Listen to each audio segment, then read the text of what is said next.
Okay, guys, welcome back to Coach's Point of View, episode 5. I'm your co-host, Shamari Reed, along with our gracious host, Tony Murphy.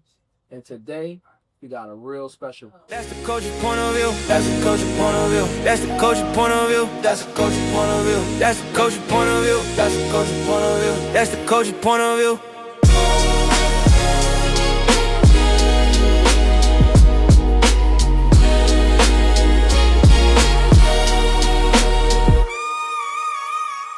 Today, we got our guest, Darryl Jacobs.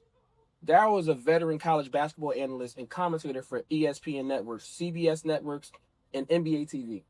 Darryl has spent over a decade covering both college and professional games, NCAA men's and women's basketball, the NBA G League, and has built trusted reputation as a voice that understands culture and the craft. Before the mic, Darryl spent 20 plus years as a collegiate head coach and administrator, leading programs to the conference championships, NCAA tournaments appearances, and earning multiple Coach of the Year honors. Today, he carries the same preparation and integrity into broadcasting, journalism, podcasting, and executive leadership, even serving as the CEO and GM of New Jersey's franchise, Entertainment Football Association. Darryl has a bachelor's degree in business administration and accounting, a master's in science and sports administration, an honorary doctorate degree in human letters, and a certificate from Harvard University in humanitarian response to conflict and disaster. Please allow me to introduce Darryl Jacobs. Wow. Who was that, me? That's you. Oh, wow. Thank you for having me. I'm so excited to be here and be on the coach's point of view. And of course, this young man can get me to do anything. Yeah, appreciate it. He's the guy. Appreciate This guy's the guy. Absolutely. Appreciate it. Absolutely. So thank you for having me and looking forward to speaking with you guys and Thank you. talking sports and talking about it from a coach's point of view. Absolutely. So I want to get in the start. Your guy from Patterson went all the way up to the top like that. How did you get there? Where you start from? Give us a little bit of your background. I don't know about if I'm to the top, but thank you for that compliment. But, growing up in Patterson, New Jersey, I grew up on Hamilton Ave, 328 Hamilton Ave, right in the fourth ward between what used to be Graham Ave, is Rosa Park now, in East 18th Street. Play Little League. We played every sport, whether it was organized or in the playgrounds or in the streets. Right. We played it all as well. So I got my start probably at 8 years old when a friend of mine, Phil Brown, who was actually like 3 or 4 years older than me, took me to my first basketball practice. Prior to that, I was playing at school 6 and I was good as a 7, 8-year-old. So I wasn't playing no organized ball. When Phil took me to my first basketball practice, it was called B'nai Brith. B'nai Brith. Yes, at 8 years old, I was playing. You're supposed to be 9, but at 8 years old, I started playing. And Mo Leptwich and Dr. Harry Hewitt, a Jewish doctor, optometrist in the city of Patterson, did a great job with our inner city kids. The great thing about B'nai Brith was we had players and kids from all over different parts of the country. Town, city of Patterson. So what happens is, if I was up there, we played with down the hill guys. Most of my friends were down the hill guys from the CCP projects. Right. So which made it good for us as well. We were very dominant. Out of my 4 years, we were undefeated twice. Wow. We won 3 city championships as well. Wow. Yeah. So, all right. So you're growing up in Patterson. What high school did you go to? Tell us a little bit about high school. Great. High school.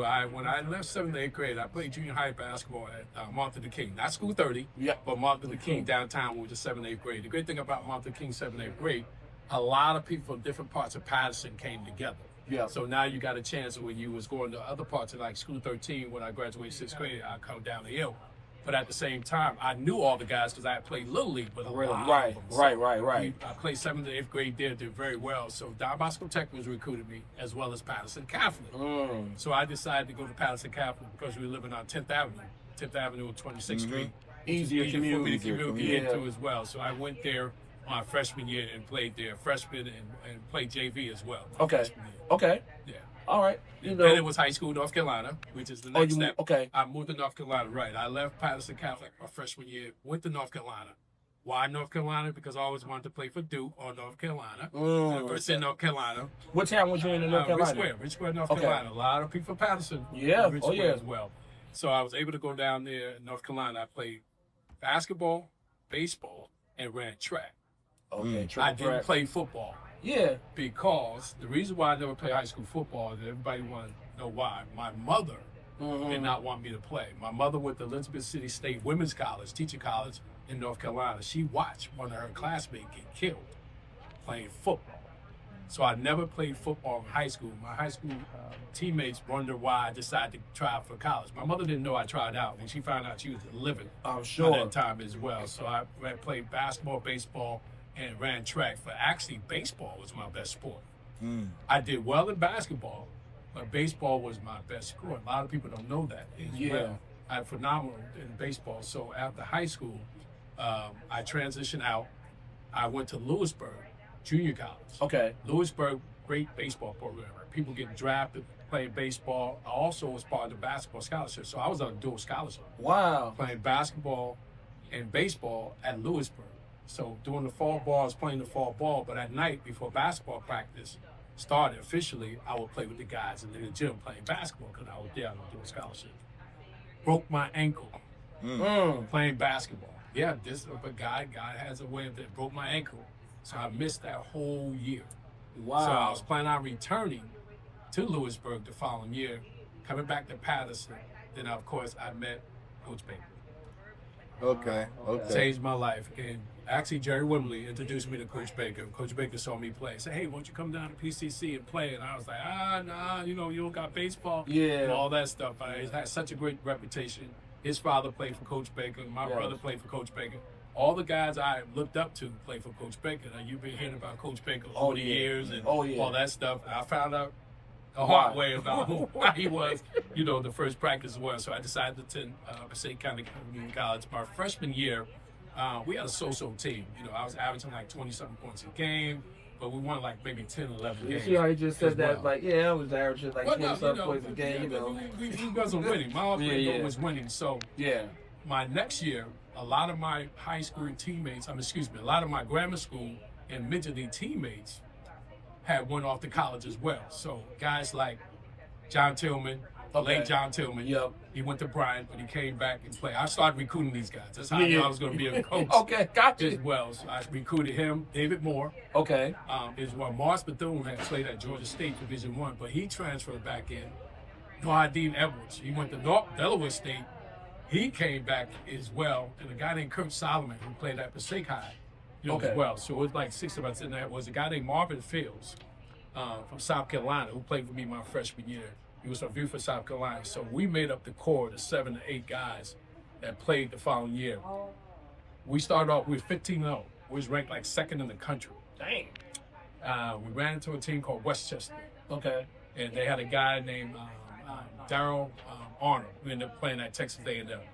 That was the first team to beat us, and beat us by like 2 points at Passaic Community College, as well. And ultimately, we had a great year. We ended up going into the Garden State Athletic Conference and going to the regional tournament. We lost the Keystone regional tournament. Right. And Coach Sean McCray, who we lost to, is the head coach down at Central High School in Newark. Yep. Okay. So he knows me very well, and I often say, you owe me, because we gave you an idea. So we lost 82-80, and they ended up going to the national championship game losing. Okay. And they was almost national champions. If we would have got to the national tournament, I'm sure we would win it as well. So what happened was, after we all finished playing that year, we was getting letters like crazy. Right. David Moore was actually leading the country in scoring. He was having like 32 a game. Georgetown, St. John's, everybody was recruiting. Morris Bethune, he was getting his letters. No idea. Everybody's getting letters. I was getting letters.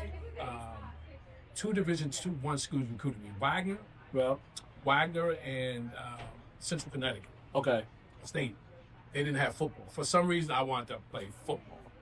So Wampin College at the time reached out to me and wanted me to come there. And I said, okay, if you let me try for football, I consider coming. So I didn't think the coach would let me do it, because I went up to Wagner for a visit. And that Wagner at the time, I'm going to get sidetracked. Wagner at the time, Art Redmond, who played at Kennedy High School. Yeah. He was at Wagner. P.J. Calusa was the coach. So Art Redmond showed me around on my visit to Wagner. Right. I ain't like Wagner. Because PJ was crazy. But I'm used to playing for Coach Baker. The insanity was the same, which means good as well. Right. But I decided to go to William Penn because he allowed me to try out for football, with a football team as well. So sight unseen. I went to the school sight unseen, with brochures and all that stuff. Yeah. But I also knew there was a lot of guys coming from Chicago to be my basketball teammates. And a lot of guys from Florida was on the football team. Okay. So, they called me up before it was like, you got to come and blah, blah. So I ended up going out there and ultimately became a two-sport athlete. I started 2 sports. Wow. And to me, from Patterson, people from Patterson, and a lot of people, I never told this story. And I started Especially college level. Yeah, I started putting my stuff up about football. People say, you play football in college? I said, yeah. Yeah, I haven't played since Little League. That's kind of crazy. It's hard. It's very hard. Very but, hard. But the thing was, I was a running back, starting running back, and kick return. I wasn't doing punt return. Yeah. I know, no. Yeah. I'm not doing a punt return. That's Yeah. a little bit dangerous, but I was a kick return, as well. And my first year playing football, I was like the scout running back. But doing the scout running back, like the first team was like, yo, he's good. So the running back coach said, just stay the course. The brother said, stay the course. The starting running back went down. Then the second string running back started playing. Right. He wasn't doing as well. Then he happened to get hurt. And by the 5th game, I became the starter and never gave up the position. Wow. So my basketball coach, he was nervous Yeah. that I'm playing football. Because before, after football practice, I would go play basketball. They like, he walk out here.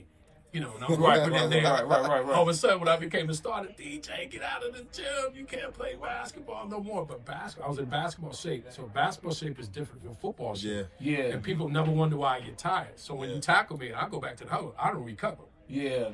So I remember teams used to pile guys on top of me that tried to tire me out, as well. So that was a tactic of it as well. So I really enjoyed playing football. And by the time I came out for basketball practice that started by the time football was over. We was like a week from the first game. Right. But I've been hooping, secretly with my teammates, and would go and watch basketball practice.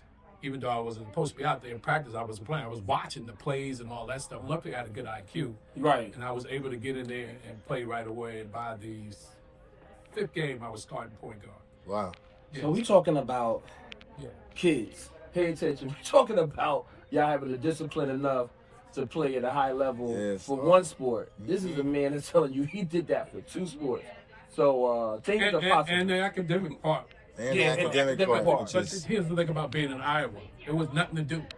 So we had to play sports or study as well. And then when we started going up to other schools, meeting other brothers and sisters from different parts, like the University of Iowa. Vivian Stringer was a coach. Okay. At the University of Iowa. I got to know Vivian very, very well. And we would go up and play against B.J. Armstrong, Brad Lowehouse, Kevin Gamble. All 3 of these guys went to the NBA. Brian Reese, Jeff Moe, the young man I was telling you who I got cut for the CBA by. So we would go up there and play those guys. Then we would also go up to Iowa State, play against Jeff Granger and all those guys playing on the NBA. So we were good. We was good. By the time we come back and play other teams at our level, we were doing really well. So, and we would keep track of each other. I was flattered when those guys like, yo, man, we would go up and say, we had a good game. With BJ and all those guys following us, as well. So that made us really, really good. Then we would go up to Northern Iowa and play against those guys, as well. So it made a great thing, the community, especially the brothers and sisters who are out there in Iowa at these schools. And a lot of football players at the University of Iowa was from Jersey. Really? Starting running linebacker, Richard Pryor is from Union, New Jersey. So automatically when Different you see, Richard Pryor. Yeah. When you see New Jersey, you gravitate towards Absolutely. That's true. That's very true. Very true. And Lisa Long on the women's basketball team, she's from East Orange. Okay. So I kind of knew her. Yeah. Before, then you had Lynn Kennedy from Valesburg North. Right. So Vivian's, it was a great connection with us New Jersey people being out there, as well. It was so good that the Sigmas tried to get me to pledge. Say, I ain't got to pledge. Just let me know we can go up there. If they say, Larry, you want to pledge? We'll get you through and all that stuff. But I was, of course, I wasn't into doing that stuff as well. So that's kind of like my journey a little bit in terms of from high school to collegiate athletics. Okay. So now, coaching, right? So now you do your athletic career.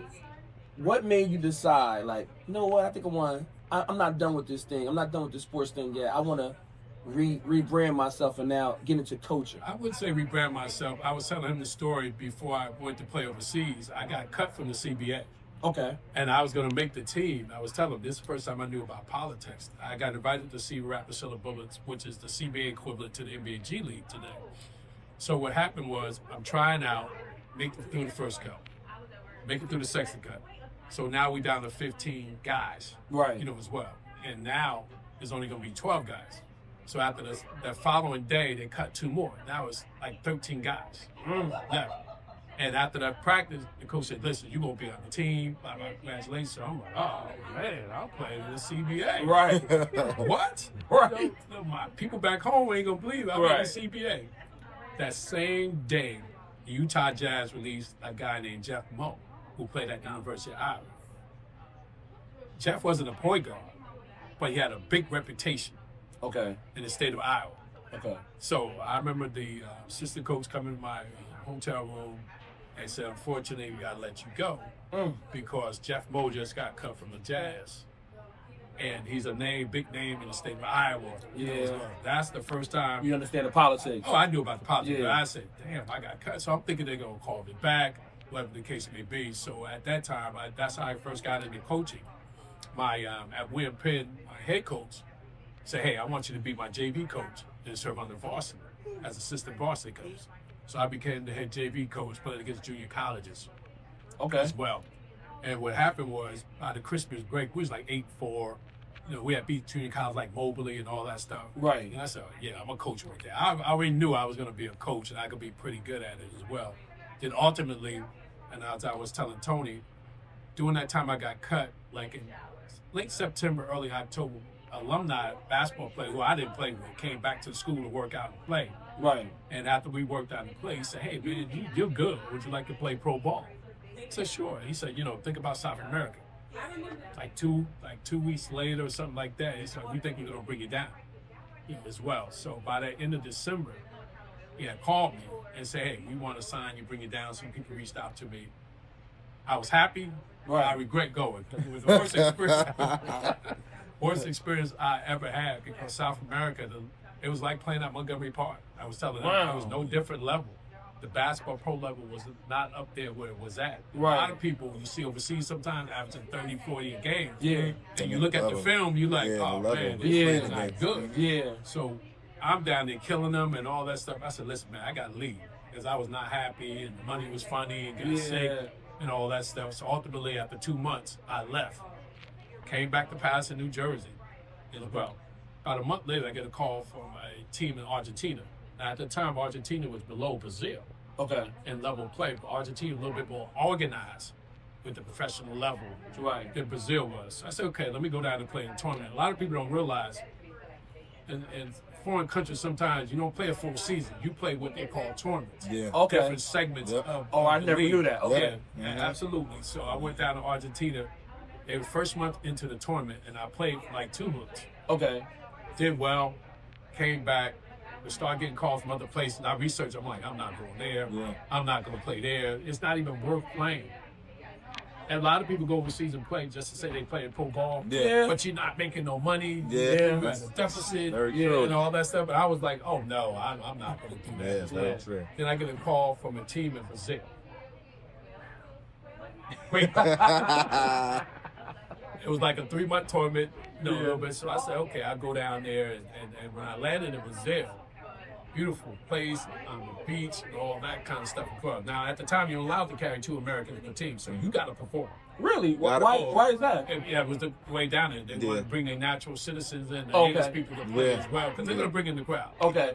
And so, you got to produce Yeah. when you're a foreign player over there. You can average 40. If your team ain't winning, next thing you know, somebody get off the plane, they're walking practice. You don't even know who this guy is. That is brought somebody else in. Very true. Brought somebody else in. That happened to me. You get sent home. Yes. That happened to you? It didn't happen to me, but when I was in Dominican Republic, I was the guy who came in, and the guy didn't know that I was replacing him. So we're both at practice. We're both at practice together. Right. And right after the practice, they took him to the airport, and I replaced him. So And he didn't know. I didn't know he didn't know. So like, yo, what you about to do? Like, I'm about to. Yeah, we meet each other, and then next thing I know, he's gone. You're like, what you about to do? I'm about to go to the airport. Well, he probably didn't know. He didn't know. He didn't know. And you got to produce. Even when I was a college coach, I would tell my players, listen, they signed a contract. I said, listen, you got to produce. Not just produce, you got to win. Right. You can score 40, you ain't winning. They getting you up out of there. So they could pay somebody that's a native less money and bring you in. So you got to perform and also win as well. And the great part about it was I thought my Spanish was good. Yeah. It was absolutely terrible. My dialect was absolutely terrible. But in high school, I took French 1 and 2. So my French teacher always said, listen, you probably go overseas and play in France. So years later, I would tell her, I didn't go to France. Me being from New York, New Jersey, and Patterson, and growing up with Spanish people, I thought I knew a little bit. Yeah, we all. And when I started talking, they looked at me sideways like, what is he saying? I wasn't even close, but I ended up ultimately getting to translate and learn the language a little bit as well. But the experience was great. One of the best things I ever seen in my life was, when my partner was on the beach, a nudist beach. Yeah. Okay. Wow. So I was like, oh, wow. But, the culture down there is a little bit different. Yeah. They have no problem walking around like that. I wasn't going to walk around. Yeah. I'm just conscientious like that. We wanted to walk around nude. You see, Adam should never ate the apple on the tree. Yeah, no doubt. So, but it was a great experience playing down there ultimately, and I really enjoyed it. I was hoping they would call me back, but they didn't call me back. But, we ended up making it to the semifinals. It was a great experience as well. A lot of people say that, places I used to read about in history books and all that stuff, especially South America. South America, I read about was not a good country. Right. I was very leery about going there, but my former alumni of my college said it's going to be great down there, and he lied to me. Ultimately as well. But he gave me an opportunity to showcase myself, got me to Argentina, and ultimately got me to Brazil to play a little bit down there as well. So now, when you finally stop playing basketball and now you dive back into coaching, do you go back to the school you started coaching at? Or No, absolutely not. What happened was I knew I wanted to coach, and I knew I'm like 5'8", 5'9". I ain't going to the league, man. I ain't gonna make no money doing this game.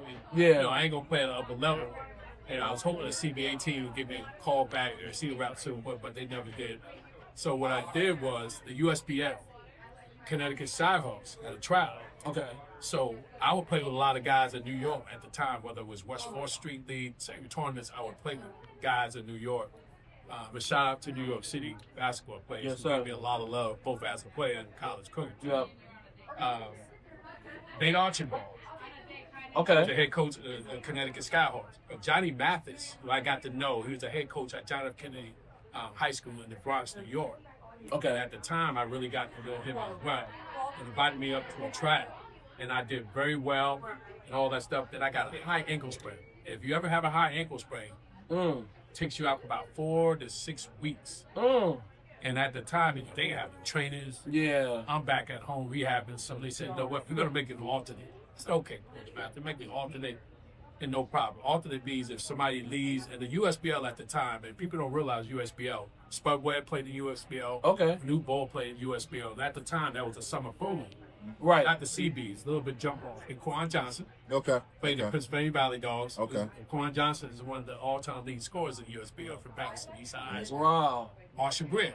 Okay. Marshall Greer, who played that rider with myself and Roy and Felice, also was a legendary player at Passaic High School. He played that rider in Penn State. Yeah. And one of the all-time street ball leaders. Google his name, Marshall Really? Greer popped out. One of the all-time lead scorers in the USBL as well. And I watch a lot of these guys in these pro leagues kill NBA guys. Yeah. Oh, yeah, I Destroy believe it. I believe it. absolutely destroyed you, whatever the case may be. So ultimately what happened was I ended up being an alternate with the team as well. And I never got on the full roster. I would practice with the team, but never got on the full roster. And at the time, I was coaching at Eastside Okay. High School. And Right. I knew I wanted to be a coach. Right. So I said, you know what, let me back away from this and focus on being a coach. And that was like 1991, 92 Wow. as well. When I came out with Coach Baker at Eastside High School as his assistant coach, as well. Ultimately, I was going to go to Patterson Catholic with Jimmy Sally. Okay. Yeah. But ultimately, I had to go play for my college coach and told Jimmy I cannot come over, which, it would have been a great move either way. Yeah. It would have been a great move either way. So I went to Eastside High School, started my career as an assistant coach, and from 91 to 93, we won a county championship, Okay. and we Yeah. won a state championship. Okay. So that was good. And Tom Parise, I don't know if anybody heard the name. Yes. He's a Yes. Pakistonian. Yes. Tom Parise was the head coach at Rutherford College. He was assistant coach with the Cleveland Cavaliers. He was a scout for the Cavaliers at the time.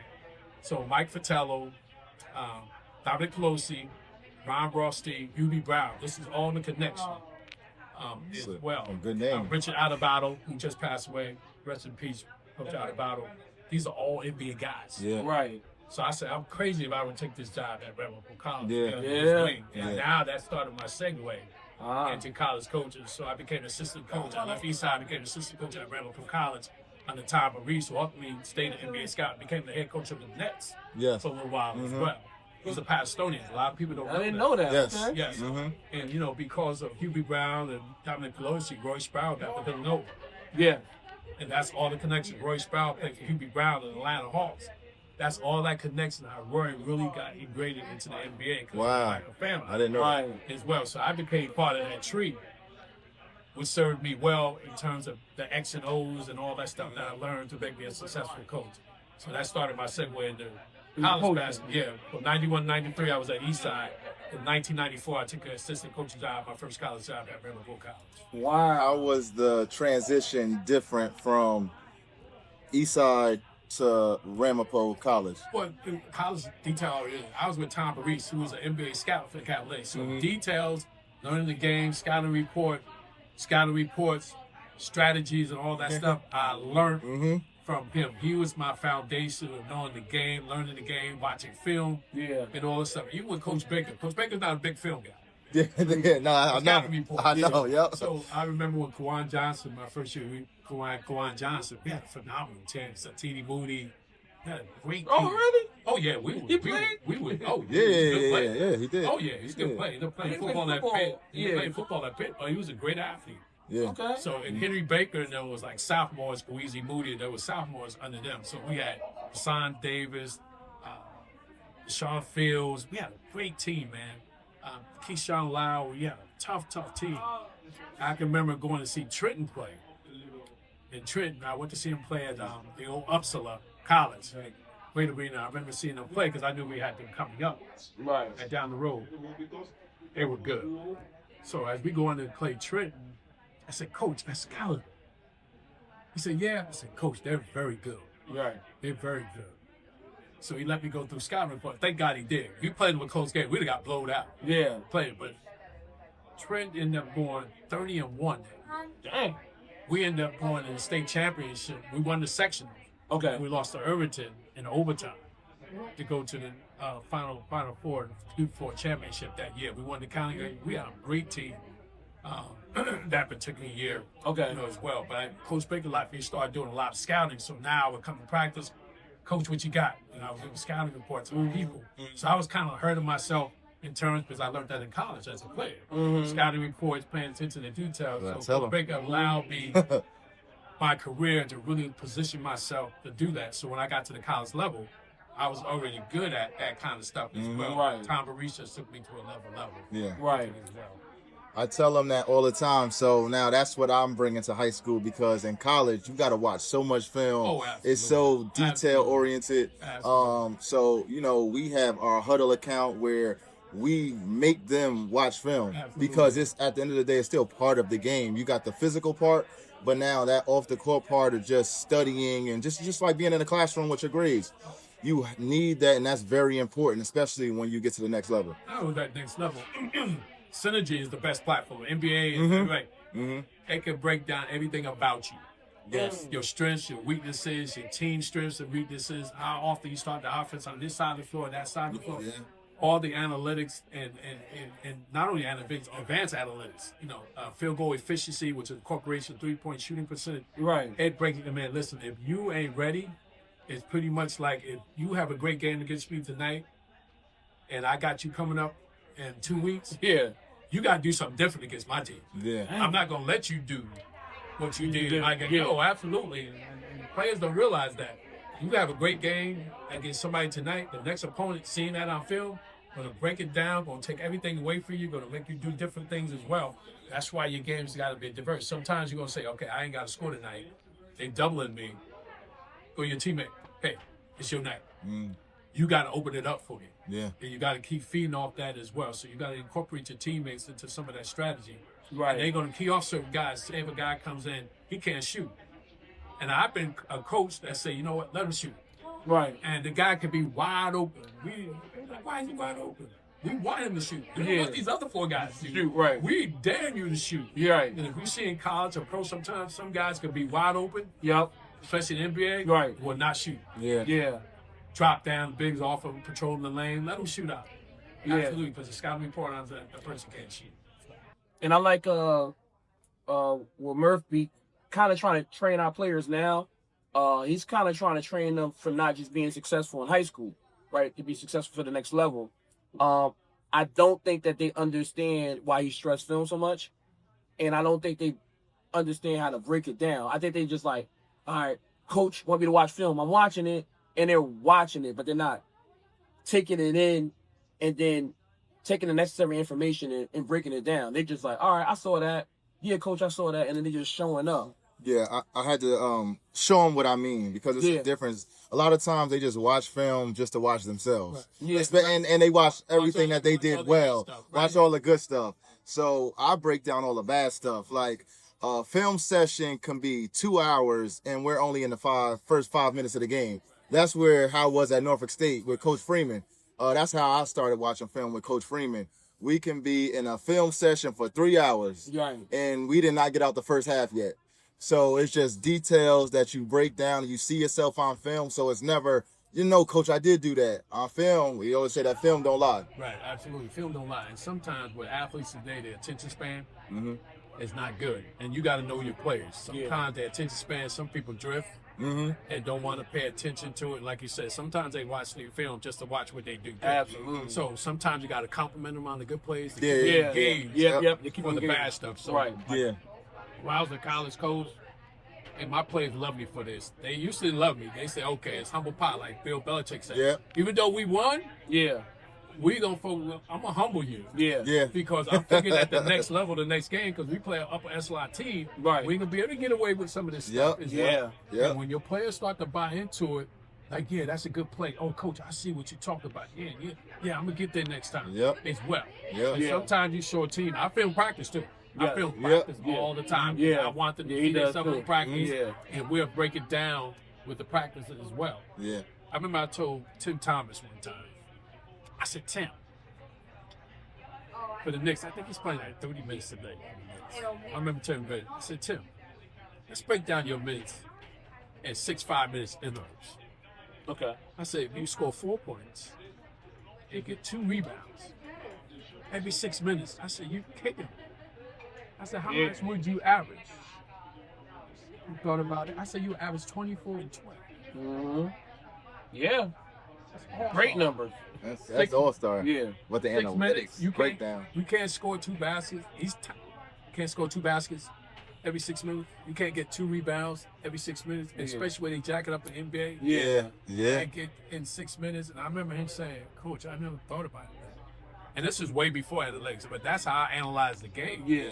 Those intervals, that's the way I coach the game. And those intervals, I say, okay, guys, the first 4 minutes, because they do media time, I say, okay, let's win the first 4 minutes. Yeah. Yeah. Yep. If we down 2, I say, okay, we got to win this second 4 minutes no matter what. Yeah. Yeah. We tied or whatever the case may be, and then the third 4 minutes as well. And a lot of teams, what happens, I see today with coaches, there's no 20-point shot. There's no You have to, 20-point if you shot. down 20 at the half, say, okay, let's win the first I 5 know. minutes. Let's win that at least. We got to be a +6 the first 5 minutes. Now we down 14. Yep. The second 5 minutes, by the 10-minute mark, we need to be down at least trying to cut it under double digits of Yep. at least 10 points. Yep. And you chop Yep. at the lead, as well. Then I say, I have to tell my players, I said, listen, you got to make me coach. Yeah. So how can we do that, coach? I said, the last 5 minutes of the game, you cannot us in the game. I'll win the game for you. Right. That's my job. Right. Yeah. Put you in a position to win Right. the game. But if you can't put me in a position to help us win, Yeah. I can't Can't do do anything nothing. as Yeah. your coach. But Yeah. if you Yeah. get me down in a position where me against them, I said, I'm confident in myself. Yeah. Regardless of level, Yeah. I'm confident in myself I can get us to win the game if you guys execute. Yeah. And before we go any further, I would like to thank today's sponsors, Camille's Lebanese Restaurants in Clifton, New Jersey, located on Main Avenue. You guys got to come here, try out the lamb chops, try out the gyro, the rice, the customer service, great ambiance. Make sure you check them out. And also our other sponsor by today, you notice this hat I'm wearing, Ruin Robin. They're a travel brand line. They got Scully's. They got travel bags. Make sure you guys go to www.ruinrobin.com. So now, I like that, man. Yeah. take- Natural. He said natural. Blowing up there. Absolutely. so, now this is what I want to know. This is what I think a lot of people want to know. I'm really into like broadcasting, film, but I'm from Patterson, and other than you, I don't know anybody who's a broadcaster right from the town. There's a lot of broadcasters from the city Wow. of Patterson. Yes. White guys. Oh, Who lived in Patterson, Right. but moved out of Patterson. This is a guy named Ira Thor. okay, Is one of them as well, who's very close to me. Him do some broadcasting now okay, for ESPN, way back on the East Coast. His family lived in Patterson. Right. But he ended up moving to Elmwood Park. okay. Well, East Patterson at Yeah, the East time. Patterson He at was the time, moving yep. to Elmwood Park and finishing at Furlong High School as well. There's a official, Bob Delaney. I know that name. Bob Delaney is an NBA official Okay, from Patterson. okay. Big time NBA official. Hall of Fame official who refereed a lot of Michael Jordan final games from Patterson, New Jersey. All right. He became an undercover New Jersey State trooper who infiltrated the mob. So Bob Man. Delaney is from Patterson, New Jersey. He played with Tyrone Collins, doing Tyrone Yeah, no, Collins Tyrone, as well. absolutely. He became a high school official, and he worked his way up to become one of the best officials, all-time great officials in AB. He's from Patterson, New Jersey, Patterson, New Jersey. and he's a great guy. And we didn't know each other Right, until Ira Thor right, connected us right. as well. So there's a lot of people from Patterson, New Jersey, who may not be African American, but came from the city. They came from the city. But that I'm finding out as well. So now, quick question: how did you pivot into that? Like, what happened? Did you study Yeah. that in school? Because Like, after, Not because at all. I know, I follow him a long time, and I know after Ramapo, you ended up eventually becoming a head coach in college, Montclair and you State. had Yeah, I was and at you had a Montclair lot of State. shout out to success. Montclair State. That's where I went. University Montclair now. State Yeah, University. I became the first African American head coach Okay, wow. at Montclair State College at the time. And the head coach,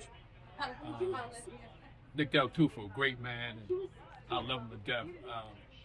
Stepped down so I could get the head coaching job. He stepped down Oh, wow. a week before basketball practice started. Wow. He said, "You know what? This is your opportunity to be interim head coach." They wasn't gonna go out and get nobody Yeah. in a week. Yeah, they So was they right. named me the interim head coach at the time. And there was a player on campus who had been playing pickup who was phenomenal. And one of my captain at the time, Kyle Griffith, shout out to Kyle Griffith from Milton, New Jersey, who I brought in from Orange County College, Wow. had been playing with a young man as well. So as soon as I became the head coach, I went up to the dorm and said, "I want you to play for me." Right. And he said, "Since you're the head coach, I'll play for you." His name is Anthony Peoples. Became an all-time leading scorer at Montclair State College in the Wow. Hall of Fame Wow. as well. He wasn't playing until I became the head Wow. coach. Got That's like a crazy rookie of the story. year, phenomenal player, double-double, led us to the ECAC championship game that year. And Montclair State coming to see, we was picked last. Right. So by the Christmas break, we was in first place. I was 10-3 Wow. as a head coach. 10-3 was in first place, ranked in the region. So he was surprising people. But of course, come the second half of the year, we had some injuries and all that stuff. And the top 4 teams in the NJAC, and shout out to the New Jersey Athletic Conference, one of the best Division III conferences in the country still. And at the time, it was Division I type players playing in the league. Right. It was a phenomenal league. So, second half of the season, we kind of faltered a little bit, but we finished in the top 4. So we made the conference playoffs at the time, finished in the top 4. Now, don't forget, we was picked last as well. So we made it all the way, we're number 1 seed. We lost in the first round conference tournament, but we were the number 1 seed in the ECAC Division III tournament. So unfortunately, my AD tells me, which I think is some things behind the scenes, that we can't host it. We're the number 1 seed, so we can host it all the way throughout. Right. So we can't host them. So the day of the first game, I remember coming with my team, loading up the vans and all that stuff. There's a lacrosse game outside. I'm like, wow, I thought she had nobody that could do all this stuff and host the ECC tournament. We had to go to Staten Island and play. So we beat Staten Island. And then the championship game, now we're the number 1 seed. I got to go to York College in Queens, New York. Right. We went to York College in Queens, New York, later in the championship game, and they hosed us. They hosed us big time. We ended up losing by 1 point, lost the ECAC championship game as well. So, as an interim head coach, I'm thinking I'm going to get the job. Yeah, right. This is what I learned. This is our politics. And it was a blessing in disguise. So Nick Del Tufo had reached out to me during the process. I'm recruiting and all this kind of stuff. And the AD is not saying anything to me, but the AD already predetermined that they wanted to hire Ted Fiore, who was the head coach at St. Peter's Division I. He was coaching when I got there. Yeah.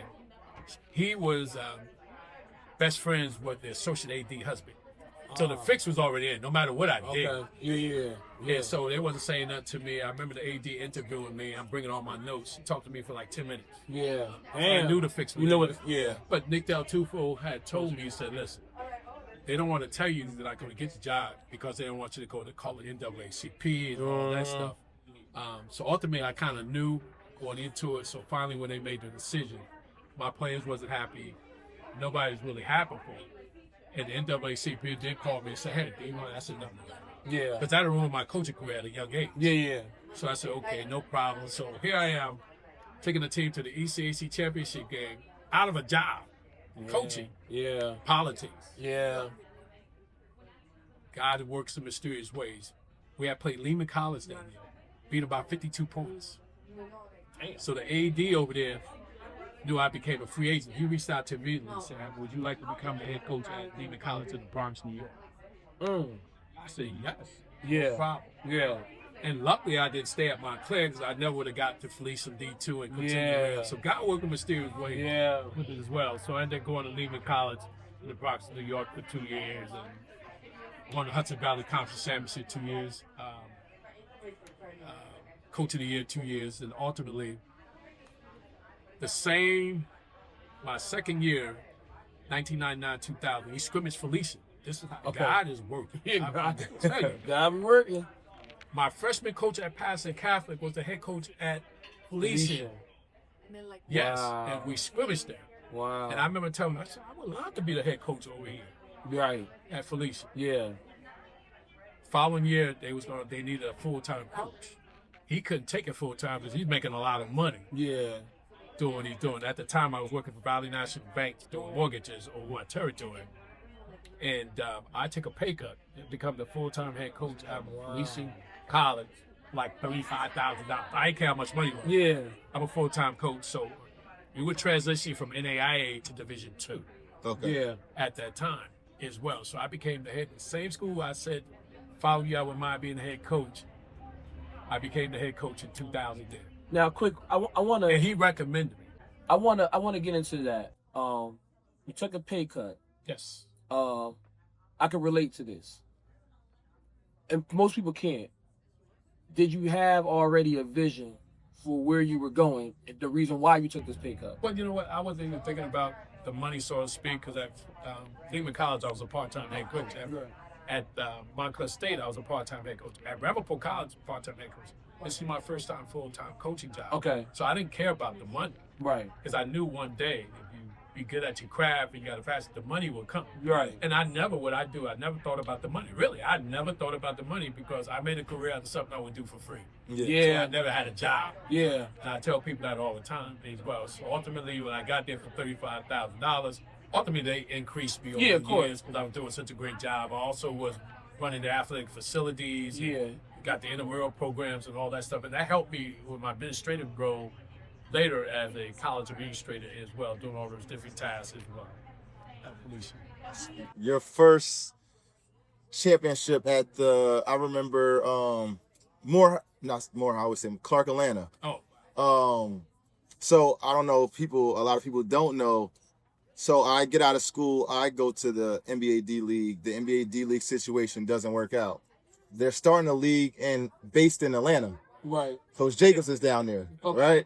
So I end up going down to Atlanta for a couple months to work out. So it was, and correct me if I'm wrong, the league was in Atlanta, so it was going to be played at all the different colleges in Atlanta. Right. The place that I would have been stationed out of or playing for was Clark Atlanta. Right. It was his school, so I ended up staying down there for a couple months. The league ended up not happening, but I worked out down there for a while. I actually signed my first pro contract in his office at Clark Atlanta.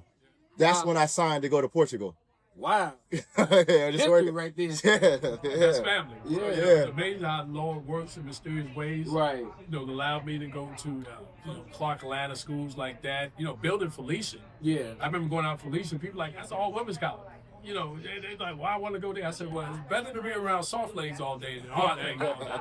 So my selling point was that. But, you know, I sold myself my vision for the program as well. Ultimately, I got some fantastic players in there. And we really built that thing to ultimately we ended up winning their first championship in the NCAA Division II championship as well. Wow.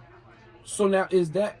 So I guess is the broadcasting thing? Is it coming to you because you got all the success in basketball? Yeah, but it's amazing when I was growing up and watching the New York Knicks. Now I'm totally opposite. People are not going to believe this. My brother was a New York Knicks fan. Everybody was a New York Knicks fan. Yeah. So I remember in 1970 watching them against the Boston Celtics. Right. Havlicek is killing them. I don't know who they voted for. I said, you going for the wrong team. Right. So I became a Boston Celtics fan that night. Right. Even though my house was a New York Knicks fan. Right. That night. My mother was a big Mets fan. Mm-hmm. So we literally watched the Mets on WR Channel 9, watching it with her. I remember as a kid, and they playing the Cincinnati Reds. And Pete Rose and the guys, I just like the way they move and all that stuff. And they're killing the Mets. So that became my favorite baseball team. Sorry, New York. On my team. And then ultimately, football. This team with the horseshoe, Yeah. back in the day, I just like the uniform, the coach was good, Burt Jones for Baltimore days as well. So I've been those fans for those franchises basically my whole life. Don't change. Never gonna change, never gonna leave them. That's loyalty. Right. You know, as well. Of course, when I'm out, of course you want the Giants and Knicks to do well, no matter what part of the country. My chest is out. Right. Because I'm from the tri-state area, we want them to do well. If they playing those teams, unfortunately, I can't go for my hometown team. And back in the day, the Jets and Giants were not good. So everybody was a Steeler fan, Cowboy fan, Viking fan, Dolphin fan, Raiders. Oh, Huge yeah. Raider fan. Raiders in the 90s. Raiders was huge back then. You know, well, Redskins. Nobody liked the Jets and Giants because back in the early 70s, they were not good. Yeah. The Giants became good like in the 80s and all that. Right. Nobody was really a New York Jets or Giants fan that I grew up with Right. playing as well. We didn't look at too much American League baseball, but I like the Yankees as well. We're watching back and forth. Most of the National League guys, you really admire all that stuff. I can remember going to Shea Stadium, catching the bus where McDonald's at. I lived right where McDonald's was at on Broadway. Yeah. It was a 5-family house with a laundromat under. Okay. So the bus from New York would come and stop there, all the way to New York Port Authority. And James Fry and Mark Fry and all of us. I remember going to my first New York Mets game. We caught the bus and we caught the 2 train to Shea Stadium. It's called Shea Stadium at the time. Right. Got off and went to baseball games and all that stuff. So that's how we used to go to the baseball game. And it was affordable back then. Very affordable back then. We could go to the baseball games as well. I went to one Yankee game, but I really wasn't an American League guy. I was a National League guy. Okay. But I loved the American League because the Oakland A's were very, very good. The Baltimore Orioles were very, very good back in the day. You know, as well. And some other teams started to migrate and become very good as well. So that's my segue into, you know, baseball, basketball, me going from Addison and playing the different sports in Dresden. Okay. And so now, How did I get in broadcast? yeah, how you getting broadcast? So in 2000, after the 2015-16 season, I left Clark Atlanta. I'm gonna tell you the progression. I left Clark Atlanta and close to my dad, who was starting to develop Alzheimer's. So I took the job at Virginia State University. Shout out to Benjamin Wembley, who told me to take the job. You know, as well. Right. They were a terrible program, just like Clark Atlanta when I took over the program as well. When I got to Virginia State, I won first 4 games the first year. I got the job late, so I was able to double my win total. Yeah. Really without my recruiting class. Right. That's had as well. So that first year we was able to win a first round game was CIAA tournament. I had done that in years as well. My second year when I got some Division I transfer, we almost doubled the win total again. Right. You know, as well. This time we won another first round game, had some fantastic players, you know, as well. And ultimately my dad, Alzheimer's, got bad, really, really bad. Okay. So I had to make a decision whether to bring him down south or go back up to New York. My wife at the time said she wanted to go back to New York. She had liked Virginia. And I was living in Richmond, Virginia, down the street from VCU. Yeah. And Shaka Smart was the coach there. So I would go down and watch a lot of their practices. and all that stuff. We became really close with it as well. So Queens College has to be looking for a coach. Yeah. So I said, okay, let me go to Queens College, be able to take care of my dad and all that stuff. So I got to Queens College, spent like 3 or 4 years there coaching. Then my dad, Alzheimer's, developed worse, and I kind of get burned out from coaching a little bit, Yeah. you know, as well. So I said, you know what, let me take some time away, spend some time with my dad full time, and really wasn't thinking about coaching as well. Marshall Blunt had an ABA team. Marshall, I coached the women's team in East Orange, Jersey, Yep. doing the pro tournament with Queen Latifah had a team and all those people back in the day. This is like back in the day, the FT. So me and Marsha Blunt developed a relationship. She was the owner of the New Jersey Express NBA team. Okay. So I said, okay. She said, you know, can you coach? I said, as long as I ain't got to go to practice every day, Yeah. as long as I ain't got to do X, Y, Z, I can show up on Saturday, maybe go to practice once a week. Yeah. I was fine with that. So I decided to do that as well, which was a great experience. I thank her a lot reaching out to me to do that. We were good. Won the Northern Division. Won the region. We went to the Elite Eight of the ABA Championship. We lost the first round game. So I interviewed ESPN3 and Sports Radio America was covering it. So I interviewed with them after the game and thinking like, okay, no problem. But one of the analysts was kind of sick. So he said, yeah, I don't feel well, so excuse me for the interview. I said, well, you know, if you don't feel well, I can always take over. Right. Not thinking it would come to fruition at the time. Now, I want to go back a little bit. When I was growing up watching the Knicks, I would go outside and imitate the broadcasters. Whether it was Cassie Russell or Marv Albert and all those guys, whether I was doing play-by-play and doing the analyst. And my friends used to like kind of tease me, you corny. But when I got them by myself one-on-one, they said, man, you really good at it. So yeah, they talk about it today. So ultimately what happened was, about maybe 30 minutes later, they called me and said, Sports Radio America producer saying, would you like to sit in as an analyst? I said, sure. I sit in as an analyst the game, 10 minutes to prepare. And kind of the players of the ABA, you know, I'm a college coach, so I knew a lot of these players, coaches, and and all that kind of stuff. And one of the players was playing for the Baltimore team, Andrew Washington, God rest his soul.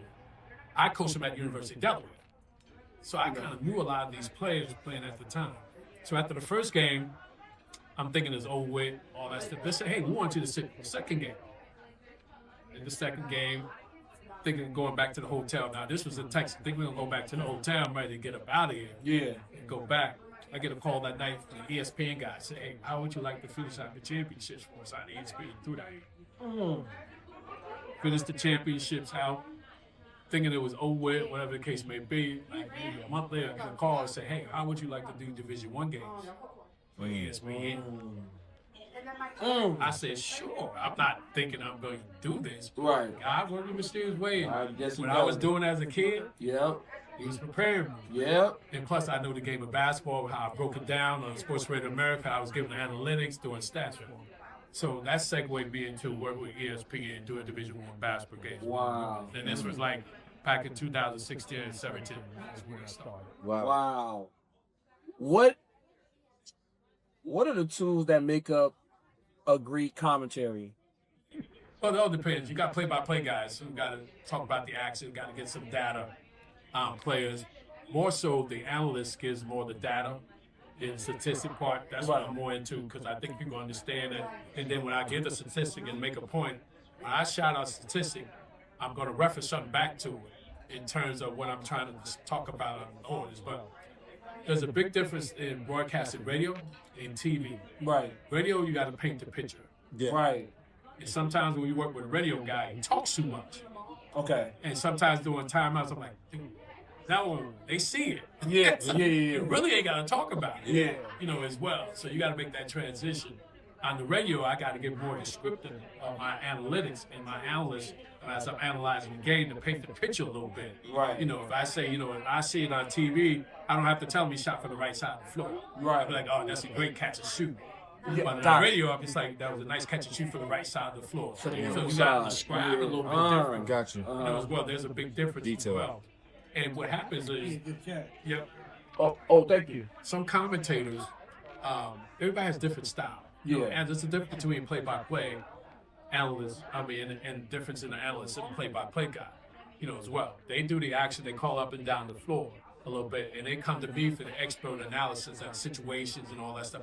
If you ever listen to some of our broadcasts, I'm going to tell you the situation that's going on. The team in the 2-3 zone or a 1-2-2 back into the 2-3, and that's to slow the team down, to take some shot, you're making use some shot clock, how you got to attack the zone, whether it's in the high post or penetrate or get along the baseline side.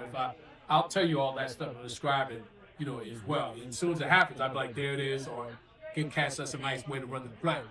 But what makes a good analyst is doing your homework. It's no difference than me when I was a coach. Yeah. I prepare the same way. Actually, I watch more film now. Right. As an analyst than I do as a coach, because I want to be on point. But also, I go out and talk to the coaches before the game.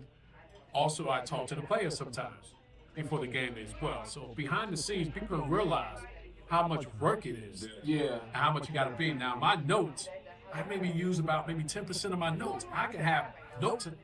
I'm going to use 10% of them. Yeah. Now, if it's a bad blowout, oh yeah, we got to use all our notes probably, because now we got to have talking points to fill the void and all that kind of stuff with it as well.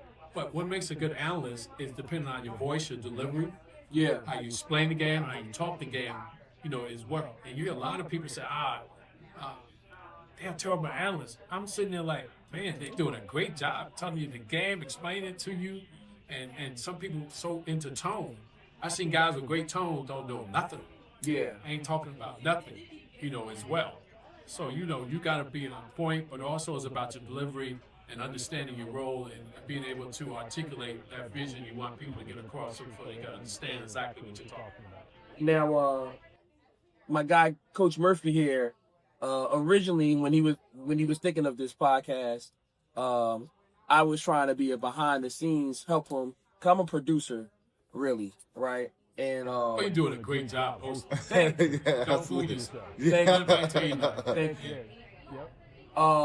So the reason I'm about to ask this question is because what made me want to shy away from being in front of the camera was what I see you guys go through, right? With you got these players and you're calling the game how it is, you're giving your opinion, and like what you're critiquing is coming off as disrespect. And I think it's a difference. So I was kind of shying away from it, but it is what it is. But what's your opinion about that? No, I think analysts and commentators, we understand. Some analysts or commentators, it may sound like disrespect. Yeah. But here's what I do, because I've been a former coach, so I understand. I'm in their shoes, so I understand the coach. I know disrespect, whatever the case may be. If I say, this team is only shooting 39% from the floor, they got to get more baskets, going to the basket, got to do certain things. But if I say this is a poor shooting team, it's a big difference. That's the disrespect. Right. The stat itself would let people determine whether it's a poor shooting team or not. Yeah. People that understand the game know 39% field goal percentage as a full team is not good. Yeah. Right. As a team. If I see a team and they allow the team to shoot 49% from the floor against Yeah. the disrespect, if I say this is a bad defensive team, they allow a team. So now you got to make sure you understand. When you suck those data statistics out, people can understand the game, know that, man, they allow the team shoot close to 50% of it. Yeah. And they must not be a good defensive team as well. And then when I do like my Darryl dimes, which people love, I reference to that as well. They got to defend. They got to limit paint touches. They got to do X, Y, and Z. And rather than call them a bad defensive team, they already know they're a bad defensive team.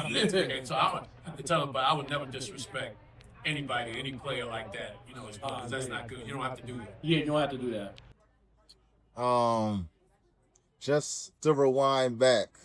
So I'm in high school now. I'm in high school. And Don't tell the story. Don't tell. I like to stay behind the scenes. I'm in high school, and I don't know, it's just random. My father I remember speaking to Coach Jacobs a little bit. And now, it's the recruiting stuff is picking up a little bit now. This is like my junior, senior year in high school. What did you see in me as a player, and why did you? Everybody says that, and I do see that. Father say that about me. Everybody says I should have played baseball. I had the opportunity too after my freshman year. The athletic director, Marty Miller, he came to me after the tournament ended, and he was like, "Look, listen, I know your history of baseball. I saved the spot for you on the baseball team. What is it that you want to do?" And basketball season literally just ended. They were already games in, so now I'm just thinking about, oh man, I got to go through another season of just practice no rest. I don't know, but I do regret not playing baseball. Well, I ain't tell people, I ain't add this to the story. The assistant basketball coach at Win Penn was the baseball coach. And I would talk to him about playing and all that stuff as well. So he convinced me to try out. Biggest regret. I should have played baseball then too. I feel the same way. And I can remember going out for baseball, hitting the baseball. You know, I'm a little rusty, but they could see it right away. They're like, yo, man, you hitting the ball and doing your thing. And, you know, I played second base, outfield, and first base in high school. I could play anywhere.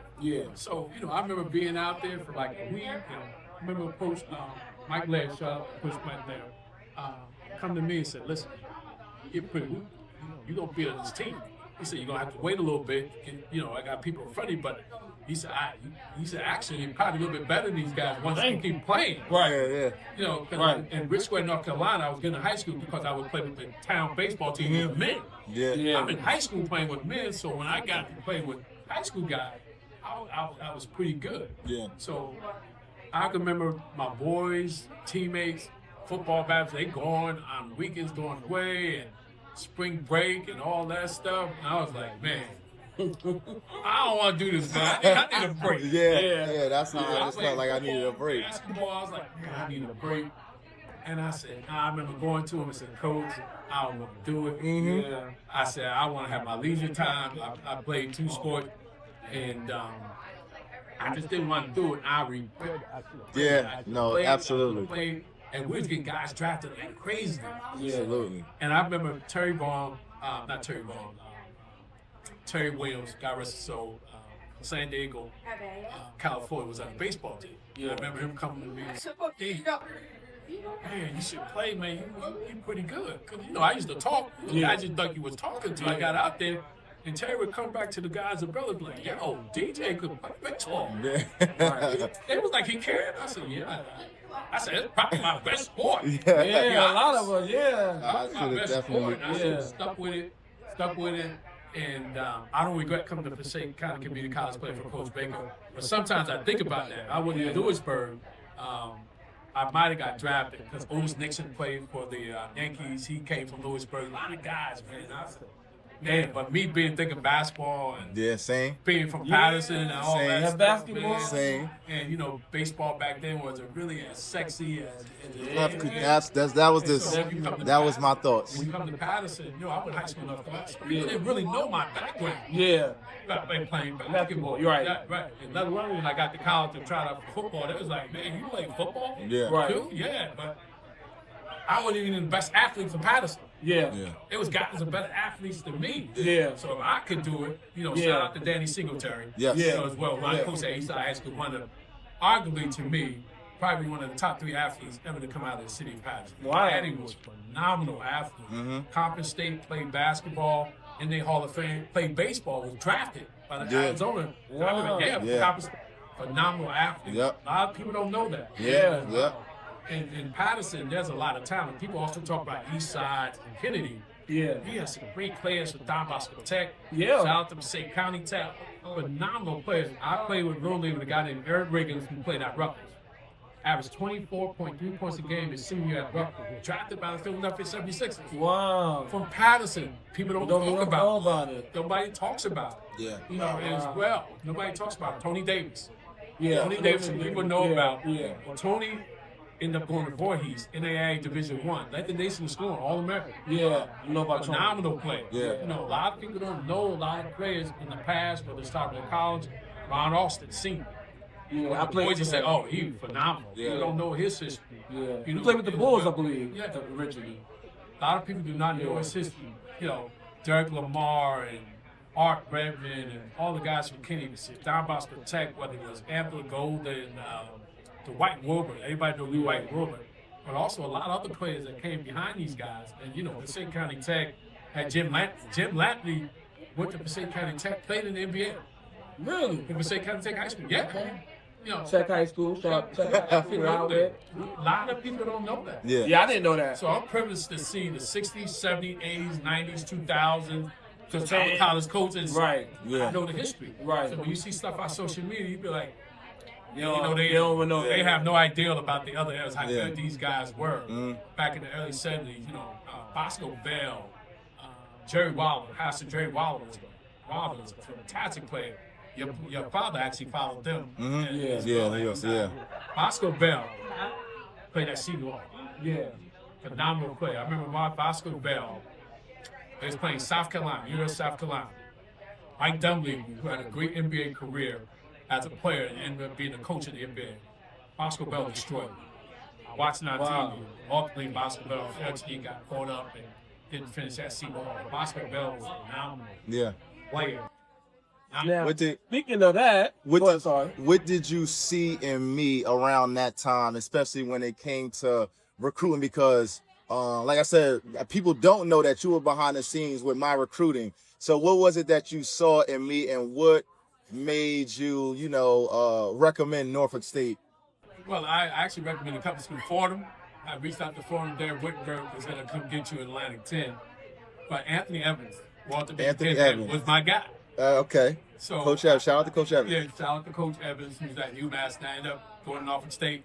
He ended up pulling one of the biggest upset in NCAA Yes. Division I basketball Absolutely. history. Yep. When Norfolk State They beat Missouri. number 16 16 seed, seed. beat Yep. number 2 Missouri. Yep. Wow. As well in the NCAA tournament as well. Right. So ultimately, when I found out about your recruiting, I was kind of disappointed because nobody was recruiting. I said, this kid is a phenomenal player. Yeah. I said, he's being under-recruited. So I got on board immediately. I called Fordham. I called, I think Paul was at, Paul was at Georgia Tech or I think so. Siena, I think he was at the yeah. time. So I reached out to everybody I know, and I called Coach Evans. Coach Evans got on you right away. Right away. Yeah, right away. And I said, listen, man, you need to get this kid and get him right away. He's averaging like 30 points a game, and he's a phenomenal baseball player as well. Yeah. And I said, he's an athlete. And when he saw you play, man, I think he offered you right on the spot. Mm-hmm. As well. Fordham liked you. Mm-hmm. Yeah. Fordham had a scholarship. Coach Whitberg, shout out Darryl Whitberg. Everybody knows who Darryl Whitberg is. He played on the 1983 North Carolina State National Championship team that upset King Olajuwon and Clyde Drexler, one of the biggest upset in Division I basketball history Right. in 1983. So he's part of that North Carolina State with Jim Valvano as well. So Wittenberg at the time, I had met Wittenberg, who was the head coach at Wagner when I was at Lehman College. So I brought him to you to let see Tony play. He said, Darryl, I really like him. I don't got a scholarship, so if this kid don't take the scholarship, I can give it to him. I knew he was a Atlantic 10 player. Yeah. Well. So, but Anthony Evans jumped on you right away. Yeah, he did. I told your father history. His father's an HBCU legend. Yeah. And led the nation in scoring and all that kind of stuff. So he went and got him. Next thing I knew, he was going to Norfolk State. I was very happy he was going to Norfolk State, but I was also very happy coaches became really interested in him. And because, I love his father and him as well. That's what you're supposed to do, Patterson. Yep. Use my network to reach out to people and all that kind of stuff. I see Quasi kept shit. I wanted him.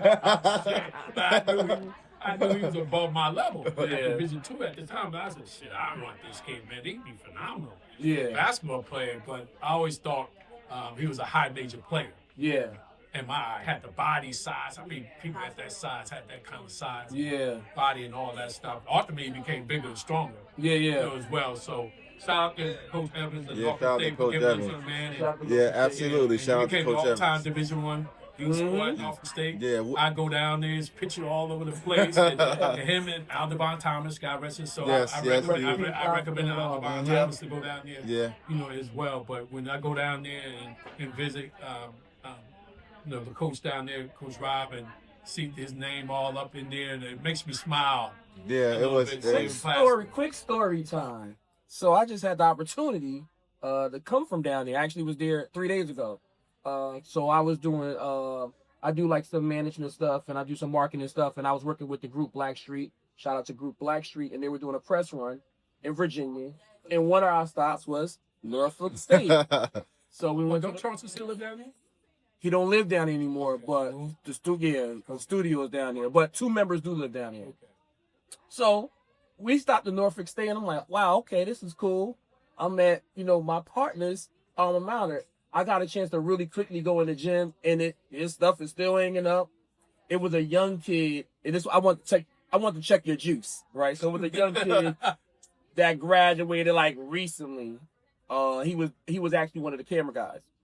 So he was like, yeah, I graduated from Norfolk State. This is my home school. I'm like, oh yeah. I'm like, one of my partners, he went here before you, but he like, oh yeah. I'm like, yeah, he played basketball. He kind of the man for here. He like, oh okay. He was like, yeah, I'm probably wouldn't know him. I said, his name is Tony Murphy. He like, oh, Tony Murphy. Yeah, I know. I don't know, but I know him. His name all over here. So I thought that was dope.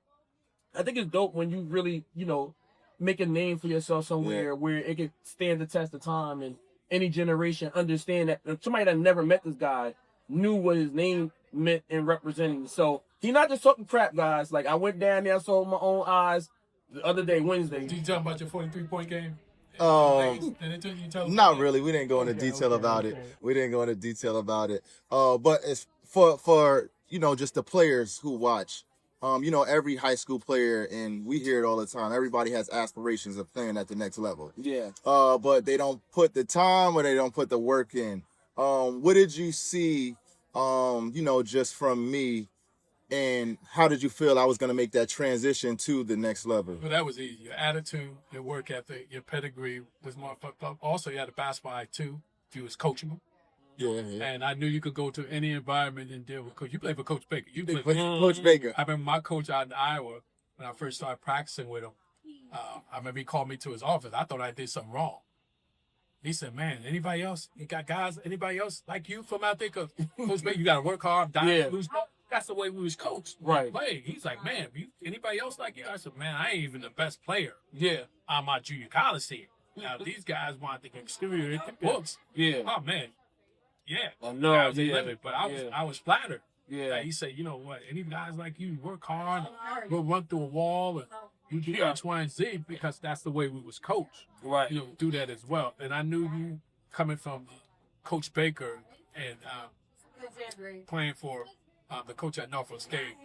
The white was probably a little bit, I don't know, leaner than Coach Baker or might be different. Yeah. But I knew what Coach Evans did. I knew you had somebody to protect you. Yeah. I know even if Wintberg would took you at Fordham or I had a great relationship, my main concern with you was allowing you to develop as a player and play as a freshman. Yeah. Right. And I knew you could play as a freshman. And I knew one of the things that I told Coach Evans, he said, can he run point? I said, yeah, he can run point. Because he's very unselfish. Right. I said, you got to make him shoot. Yeah. Yeah. Absolutely. Absolutely. He can shoot, but and with the next couple of years, Coach Evans is like, yo, I said, man, you got to touch shoot. Yeah. He's good at fitting in. Yeah. It's like when I went to school in Iowa, with Penn, I knew I could shoot. I'm trying to, I'm new. So I got to feed people and get people to like me. And then you show yourself later on that you can score the basketball. I used to tell my guys, come down the floor. 4 guys can touch you before me. Yeah. And we come back, it's going down. I may create for you, but you got 4 opportunities before it's supposed to come back to me if you're moving the basketball properly, depending on how you're swinging the ball and certain things, whatever the case may be. But I knew you had the talent. I thought you had an upper level of talent to play as well. If you was in this culture today, you went to Norfolk State, I probably developed and became a millionaire. Yeah. Because you definitely played at a high level, whether it's in the Big East or SEC or something like that as well. For sure. Yeah. So I want to switch it up and get into a fun segment that we call Stats or Cap. All right. This is a little trivia game that we like to play. So I'm going to say a statement to you, and you're going to answer stats or cap. Stats meaning true, cap meaning false. Okay? So I'm going to start it off. Most live sports broadcasts involve more preparation than improvisation. Stats or cap? Oh, that's that. That is definitely true. That is stats. Oh, I knew that for a fact. Okay. Question number 2. Former coaches consistently outperform career broadcasters in on-air analysis. Stats or cap? See, I'm looking at it from the standpoint of delivery and all that stuff. Because some guys can know the game, but can't articulate it. Yeah. As well. So I say that's. I'm gonna stick with my college coaches. I'm gonna say stats. You are correct. You are correct. Social media has improved the overall quality of sports commentary. Stats or cap? Oh, wow. I don't know who's doing this survey. Social media, social media has its benefits, but I think social media has been a curse. Yeah. Giving people a lot of voices that have no business with them. Yeah. And false narratives Yeah. out there. Absolutely, And reporting false things. I have to tell people you got to vet the information as well. Repeat that question again. I got to really. Social media has improved the overall quality of sports commentary. That's cash. Yeah, you're all right. You're all right. Because you got a lot of people that's commenting and have no business. Don't even know. That is funny. Women's college basketball viewership has grown by more than 30% over the last 5 years.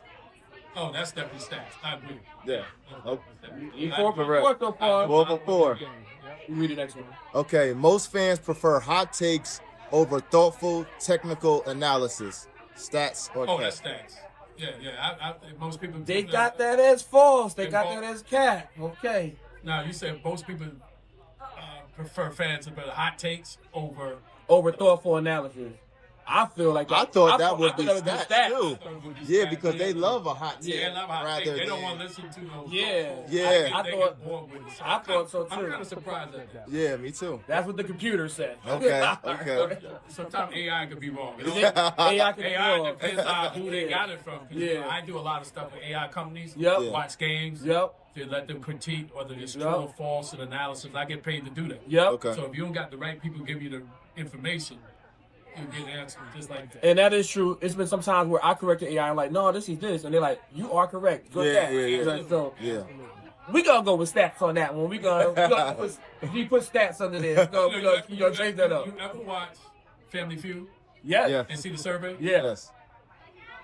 Black family, white family. 2 different. Black family answer the way we want to. Yep. And they would never think of the white answer. Sometimes the white answers is totally different. Their thought process is Yep. totally different from the black. And it's not to say it's not correct. Correct. Right. But you know, living in a white world, you know that's not going to be a correct answer. Right. And I'm like, Right. nah, that's not going to work with that. Right. The survey is taken by mostly who? The right audience. Yeah. Yes. Yeah. Yeah. Got you. A great commentary can change how an athlete's career is remembered. Absolutely. That is that. Yeah, that is that. Because you got to control the narrative. And I've seen that a lot. Yeah. Sometimes people overhype. Yep. Yep. You're right. Yeah, really. Sometimes you get overhyped and you don't live up to it. Yep. You know, as well. But yeah, it could definitely shape someone's career. I agree. Like Tim Tebow. Yep. Got you. Okay. Number 7. Analysts are encouraged by networks to create controversy to drive ratings. Stats or cat? Wow.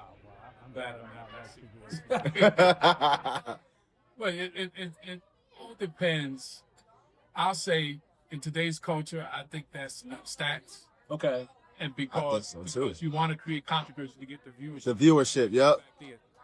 So it's marked down as cap as false. But I agree with you stats too. Yes. No. I can tell you, in fact, me being in meetings with all that stuff and listening to, for example, Stephen A., who I know very well. Yeah. They're studio people. You're both the same. I said, no, we totally two different makeup. I'm I'm analyst. I'm gay. He's an in-studio personality. So it's totally different. So it's different. Okay. So you notice Stephen A. always bring on people that's going to be different from him. So he can because you don't want people to agree with that. So it makes it debatable as well. And why his viewership is up?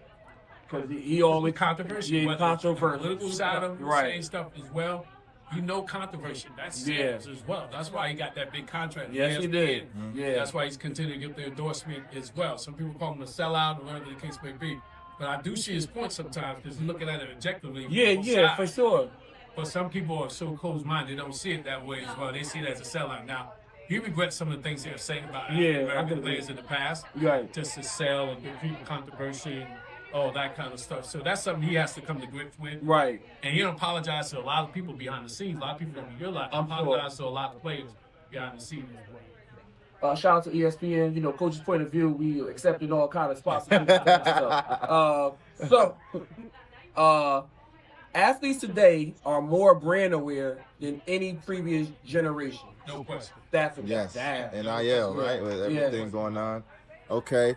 Calling a game live requires less film study than coaching a game. Oh, Yeah, all right. That's definitely cap. The average viewer underestimates how much film analysis an analyst watch before a broadcast. Yeah, that's Stats, okay. Stats, yeah. Yeah. I can figure that. You gotta watch in order to be able to And get those what kind of. people don't realize is that preparation that goes into it. Yeah. You got to understand exactly. Me as an analyst, I got to know the game. I Yeah. got to know everything that's going on. I got to know situation basketball. Yeah. I got to know what a team possibly may do in the last 5 minutes of the game. Yeah. Or coming from a timeout. If a coach got another timeout left, I say you're going to use his last timeout. You're going to walk out and see what defense down. Then you're going to use the last timeout. And you don't want to, why keep the timeout? You don't want to keep it anyway. So you lose the last timeout to set up his offense. And then defense team may come out with a different defense. Yeah. So in a huddle as a coach, you got to prepare for both things. Yeah. You know, I often would do that. I say, okay, if they come out in 2-3, let's run this. Right. They come out in man-to-man, let's run this. Yeah. Well, I will give them 2 plays. So a lot of times we ain't got to recall a timeout. I don't have to. They know exactly what play to run if it's in that man as well. Sometimes it's an odd man front. Sometimes they get 3. If they played it through the course of the game, they played us a man, 2-3, 3-2, or 1-3-1. I'll call 3 plays. Gets man, we're going to run this. Gets 2-3, we're going to run this. Gets the odd man front, 3-2, 1-3-1, we're going to run this. Right. But that's all about preparation and situation basketball that you have to prepare for in those situations. A lot of people take that for granted in coaching, you know, as well. And sometimes when plays don't work, he can't coach, and blah. And I'll be sitting there, I say, he did a good job. They just didn't actually know exactly what he's doing. Yeah. We know exactly about that. But somebody outside looking in don't know. They think they know. Yeah. Oh, he's a terrible coach. I was like, no, he ain't. Yeah. He actually did a good job. Yeah. They just didn't run it. They couldn't execute it. Yeah. I know that. Okay. Commentators are allowed to critique athletes without any accountability. Stats or cat. That's good. Yeah. Yeah. Sure. Okay. And last but not least, media narratives influence award voting and public perception more than an on-court performance alone. Stafford. Oh, yeah. That is Stafford. Yeah. He got a lot right, guys. Let's give it up for him. Yes. Let's give it up for Darryl Jacob. So now, I'm concerned about the 2 I missed, though. I got to talk to AI. Yeah. I really think y'all got that wrong, guy. I think that was Staff. So before we wrap up, I want to kind of switch it up a little bit. okay. So Coach, I want you to give us, and this is, dedicated to, the student athletes, more so the student athletes. What gems do you have for them? I know, for us and for our student athletes, we're halfway through the season. It's January now. County time is coming up. State preparing for state time. The state cutoff is probably a month or so from now. Just what gems do you have for the student athletes in regards to just finishing up their season? I think at this point in time in the season, we need to understand that you're coming down into conference play now. It's going to be real critical. And your margin of error is not as great as playing out of league. It's crucial. Normally, when you go into conference play, the first couple of games are not as important as the middle and the end of the season. Now you're jockeying for position, trying to position yourself, whether you position yourself for the county tournament or within your conference tournament, as well. But I think paying attention to detail, understanding whatever the coach was telling you, and if you're not paying attention and you keep doing what you're doing and it's not working, you got to start to pay attention. You got to give into what the coach is saying. If the film is showing it as well, you got to be real honest with yourself. But also, if you want to go to the next level, you got to start to do these things as well. And for the next level, film is important. No matter what level you go to, junior college, Division 3, 2, or 1, everybody's watching film, as well. But I think focusing on your strengths, understanding your chemistry, understanding what your teammates can do well, and put them in a position to do well. Don't do something that you can't do. And I will often tell players, don't come back and try to be a three-point shooter if that was not what you're doing.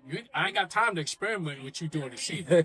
Come back with some new shit. And show me in preseason that you can do it, and I'll allow you to do it. Right. It ain't going to be experimental. This is your role. Right. You're going to fill your role because this is what you do best. Right. And if you don't do that, you're not going to play. Yeah. Right. So we need to focus on what you do best now. We'll continue to play development with you as well. You come back from the offseason, and I had a player like this, came in from Texas, DeSoto, Texas, couldn't shoot, tremendous athlete, wanted to be a shooter, couldn't shoot a lick. I said, no. You came back his sophomore year, had a nice mid-range. I said, work on your mid-range. You're never going to be a three-point shooter. Yeah. Coach, I want to play point forward. Came back the next year with a handle. Really? Oh man, with a handle. Senior year, he played all 5 positions. Wow. Wow. My fault. I wouldn't have won a championship without him. I had to play the year in the conference. Right. Had 2 all-conference players. But without this young man, we win absolutely nothing. Wow. Develop his game. But I promise him, if you come back, show me a different part of your game, I will allow you to do that. Yeah. But during the season, I ain't got time to experiment. Yeah. You don't have time to experiment. No. You Yeah. can't shoot. I don't care what your parents say. I don't care what nobody else says. These stats say you can't shoot. You got to shoot my ball. Right. You ain't gonna be in the game to shoot my ball. Right.